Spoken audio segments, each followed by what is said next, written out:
Last year, I planted sweet potatoes in this 100-gallon grow bag. And despite my worst efforts, meaning I didn't take very good care of it, I still managed to harvest more than 7 pounds of sweet potatoes. But this year, I want to do better. And in this video, I'm going to share with you how I'm planning out my succession planting for sweet potatoes. Hi everyone, I'm Michelle and welcome back to my meadow. I'm gardening in zone 9A in Northeast Florida.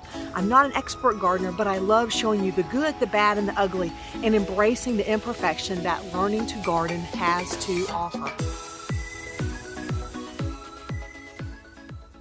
Before I plant the sweet potatoes, I got to get the bed ready.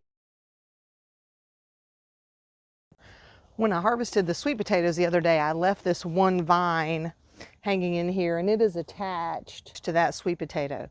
Before I cut it, because I wanted to give these vines a chance to run out and be a part of the banana circle, I want to water everything over here in pretty good because I want to make sure that it has some moisture around the roots that are forming. Go and give it a little cut, and I am going to take all these leaves off. Take this bucket like so. I'm going to add a little more dirt that I dug out of the bed. A sweet potato is a great companion for the bananas. It can just come around and make a nice cooling shade for underneath, even if I don't get sweet potatoes from it. But there's a really good chance in 100 days, I'll also be able to dig up some sweet potatoes. So that's what I would call a win-win. That's one of the great things about gardening, because you can test these things. Now, some naysayers will say, but what if it doesn't work? What if it doesn't? It's taking me an extra 5 minutes to find out. No big deal. Because this soil is pretty dry, I'm going to give it a nice watering in now, and then I'm going to come back in 10 or 15 minutes and top it off one more time. Now, let's harvest that last sweet potato and get this bed ready. Last year, I planted out this grow bag. This is a super easy way to create a raised garden bed. Pop it down, fill it with soil, and start growing. We did put a layer of wood down in the bottom. So I only did about 12 inches of soil. It did fade really quickly. This used to be brown. Let's see if we can get a close-up of this. I bumped into the bed with my claw rake, and it popped a hole in the bed. And so that's not great, but I'm not going to keep ripping on it and try to make it close. While I don't love that, but really for 1 year's growth and the investment that I made in this and the ease of setting it up, I'm not going to let that little hole worry me. If you are worried about aesthetics, it is going to get mildewy. That is going to show, and maybe a black version of these bags will make it a little less unseemly. I did water it in a lot early on, but mostly this bed has been cared for by the rain. One of the things that I've noticed, let me see if I can come in close here, is I haven't watered in a number of days, and we've had rain, a little bit of rain, not a lot, but around the edges dries out really quickly. You can look at this, it's kind of crumbly. So if you're going to choose to plant in this bed, and frankly really any raised bed, you got to make sure you're especially watering around the edges, because that is where your moisture is going to evaporate from fastest. I'll be sure to put some affiliate links pinned in the comments if you want to make a purchase of these. That means that I'll earn a small commission, but at the same time, it won't cost you anything extra, but it does help support the work here on the channel. I'm always grateful when you click on our affiliate links. They really do make a difference. Let me know in the comments below if you've ever done any growing in a grow bag like this and what your results were. I'm going to finish prepping this bed. I'm going to add fertilizer. I'm going to get the soil back in. I'm going to water it in really well. But in this heat, I am not going to put in my sweet potato slips. That will have to wait until later today. And you may be wondering, why do I have on this one glove? It's because we're about to get into some funky fertilizer right over here. Last summer, I filled these barrels up with weeds from the garden, and I have been taking out a portion so that I can use it to fertilize the garden, but it stinks terribly. That means it's working, right? But this is a Jadam method or Korean natural farming method. I don't have a lot of details. I'm not prepared to teach you guys about that. On Instagram, another gentleman told me that the ratio when it's been fermenting for a long time, and this is over a year, is about a 20 parts water to 1 part fertilizer. I upcycled an old vinegar bottle so that I don't have to get my hands all the way in it. I can just push this down and stir it up a little bit. and get myself some fertilizer. So I've got about a half a gallon of fertilizer. I'm not going to use quite all that. Pour some of that in. And I'm going to add in water. This is well water. If I had to use city water, then I would make sure that I draw it out a day ahead of time or 2 days ahead of time, because this has all kind of microbes in here and I don't want to use chlorine just to kill them after spending all the time growing this great fertilizer.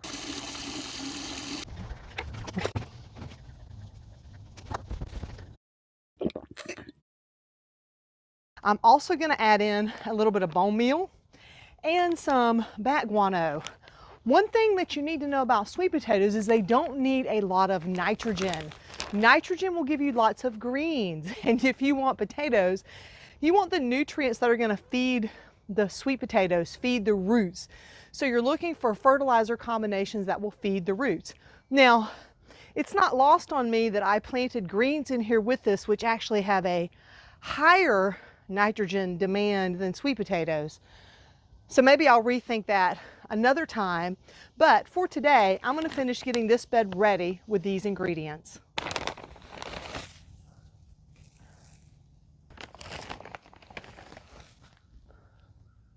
I try not to over fertilize. I don't want my plants to become dependent on fertilizer when I am really trying to build the soil.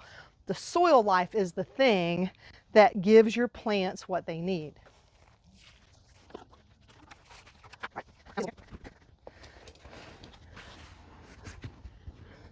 Remember, Coach told us in that video, lift with our legs. So I'm trying to remember to do that more and more.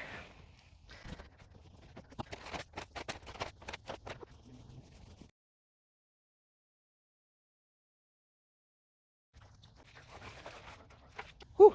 So even though there's nothing planted in this bed, I'm going to go ahead and I am going to mulch it in and then water in the mulch so that I can be ready to plant once I get to the late part of the day today. For most of my garden mulching now, I use pine shavings.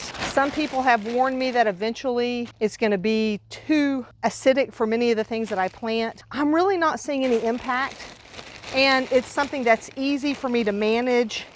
It's easy for mulching. It's really affordable. I get this from Tractor Supply. I try to mulch in 3 to 4 inch layers because I want there to be plenty of moisture trapped underneath. I'm testing out a new hose. The company sent me this metal hose to test, and I'm pretty tough on hoses, so I'm trying to put it through its paces before I do a review on it. So far it seems pretty tough. That's usually the part that's getting me, is I'm usually breaking hoses pretty quick. Now we wait. I'm not going to put those sweet potato slips in until it's closer to dark. That will give them less stress because they're already going to be stressed from the transplanting, and give me a better shot at growing more sweet potatoes. Finally, we have an afternoon where it is not lightning or raining, and I can get these sweet potatoes in the ground here. The sun sort of stops on the other side of the bananas, and these are in full shade at this point, which makes this a perfect time of day to get this done. I harvested these and cut these back a few weeks ago so I could leave them in water and let them put on roots. Planning ahead for this makes it really easy to do the succession planting. And I'm going to plant out half of this bed today, and then in another month or so I'm going to come back and plant it out more. I'm going to plant it all the way up to these roots here. Go here in the bed, try not to go right to the corner, plant right down here, get those roots under, close it back up. And I see now I left these pretty long. I think going forward I'm probably only going to go to about right here so I don't have so much bend to put down back into the bed. Now that I have this side planted, I'm going to water it in, and I'm going to go ahead and pull this mulch back.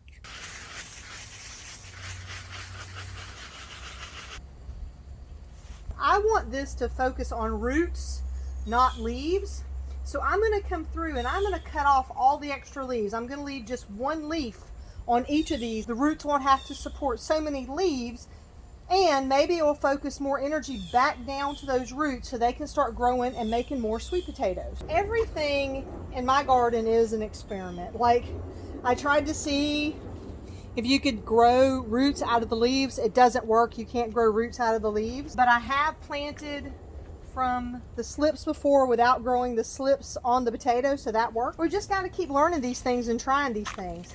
Looks like I've got a little more room here to maybe put in 1 or 2 more and still only be on half the bed. I am planting them a lot more densely than I did before because I think there's more room to grow. I've planted them pretty loosely before and I didn't get a lot, but this time I'm going to do a lot better job watering things in. In fact, let me water those last couple here. Might as well clean my hands right over the bucket here. Win-win. Don't waste the water. Clean your hands. Wash your hands over a garden bed, folks. And that, my friends, is how I am succession planting sweet potatoes. I harvested what was in here this time, and I've half planted it.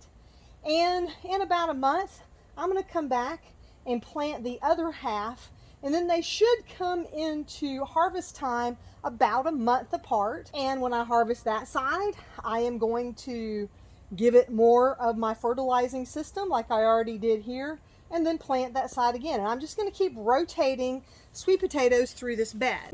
If you have questions or suggestions, please put them down in the comments below. And if you want to see how I originally planted out that bed, you can check out this video here.